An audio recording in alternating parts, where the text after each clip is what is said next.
Hi friends, അസ്സലാമു അലൈക്കും. നമുക്ക് സപ്പോട്ട തൈ വെക്കാനായിട്ടൊരു ഡ്രം സെറ്റ് ചെയ്താലോ. അപ്പോൾ ആദ്യം തന്നെ സൈഡിൽ ഹോളിട്ട ഒരു ഡ്രമ്മാണ്. ഇനി നമ്മളിത് ഒരാഴ്ചയോളം കഴുകിയിട്ടുണ്ട് ഇതിൽ കെമിക്കൽ കളയാൻ വേണ്ടിയിട്ട്. അടിയിൽ ഹോൾ ഇടരുത്, വേര് നിലത്തേക്ക് ഇറങ്ങി ഡ്രം പൊട്ടാൻ ചാൻസ് ഉണ്ട്. ഡ്രമ്മിൻ്റെ ഏറ്റവും അടിയിലായിട്ട് ഓട്ടുമുറികൾ ഇട്ട് കൊടുക്കാം, അതല്ലെങ്കിൽ മെറ്റൽ ഇട്ട് കൊടുക്കാം. ഇനി അതും കയ്യിലില്ലെങ്കിൽ കല്ല് ഇട്ട് കൊടുക്കാം. ഇത് വെള്ളം വാർന്നു പോകാൻ വേണ്ടിയിട്ടാണ്. ഇനി പറയുന്നത് തികച്ചും ഓപ്ഷനിലാണ്. ഇത് അപ്പോളസ്ട്രി കടയിൽ നിന്നൊക്കെ കിട്ടുന്ന ഒരു സ്പോഞ്ച് ടൈപ്പ് ഷീറ്റാണ്. ഇത് കയ്യിലില്ലാത്തവർക്ക് വീട് മാറ്റ് യൂസ് ചെയ്യാം. നമ്മൾ ഇതിലിട്ട് കൊടുക്കുന്ന മണ്ണും അതുപോലെ വളങ്ങളൊക്കെ വാർന്നു പോകാതിരിക്കാൻ വേണ്ടിയിട്ടാണ് നമ്മൾ ഈ ഒരു ഷീറ്റ് യൂസ് ചെയ്യുന്നത്. ഏതെങ്കിലും ഒന്ന് മതി, ഇത് ഇട്ടില്ലെങ്കിലും കുഴപ്പമില്ല. ഇനി ഈ ഒരു ഓട്ടുമുറിയുടെ മുകളിലേക്ക് നമ്മൾ ഈ ഒരു സ്പോഞ്ച് പീസ് എടുത്ത് വെക്കുകയാണ്. നമ്മുടെ കയ്യിൽ ഡ്രമ്മുകൾ വേറെ ഉള്ളതുകൊണ്ട് നമ്മൾ അധികം എടുത്തതാണ് ഈ വീട് മാറ്റ്.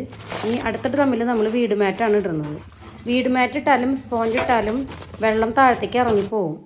പോട്ടി മിക്സ് തയ്യാറാക്കാൻ ഒരു 4 ചാക്ക് മണ്ണ് നമ്മളിതേ ഒരു ടാർപ്പായിൽ ഇട്ടിട്ടുണ്ട്. അതിലേക്ക് നമ്മൾ ഉണ്ടാക്കി വെച്ച കമ്പോസ്റ്റ് ഒരു ബക്കറ്റ് ഉണ്ട്, അതും അതിലേക്ക് ഇട്ട് കൊടുക്കുകയാണ്. ഒരു 2 കിലോ ചകിരിച്ചോറ് നമ്മൾ ഇതിലേക്ക് ഇട്ട് കൊടുക്കുന്നുണ്ട്. ഒരു 2-3 കിലോ ചാണകപ്പൊടി നമ്മളിനി ഇതിലേക്ക് ഇട്ട് നന്നായിട്ടൊന്ന് മിക്സ് ചെയ്തെടുക്കാൻ പോവാം.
നല്ല ചൂടായതുകൊണ്ട് നമ്മൾ എല്ലുപൊടി വേപ്പിൻ പിണ്ണാക്കും നമ്മളിപ്പോൾ യൂസ് ചെയ്യണില്ല.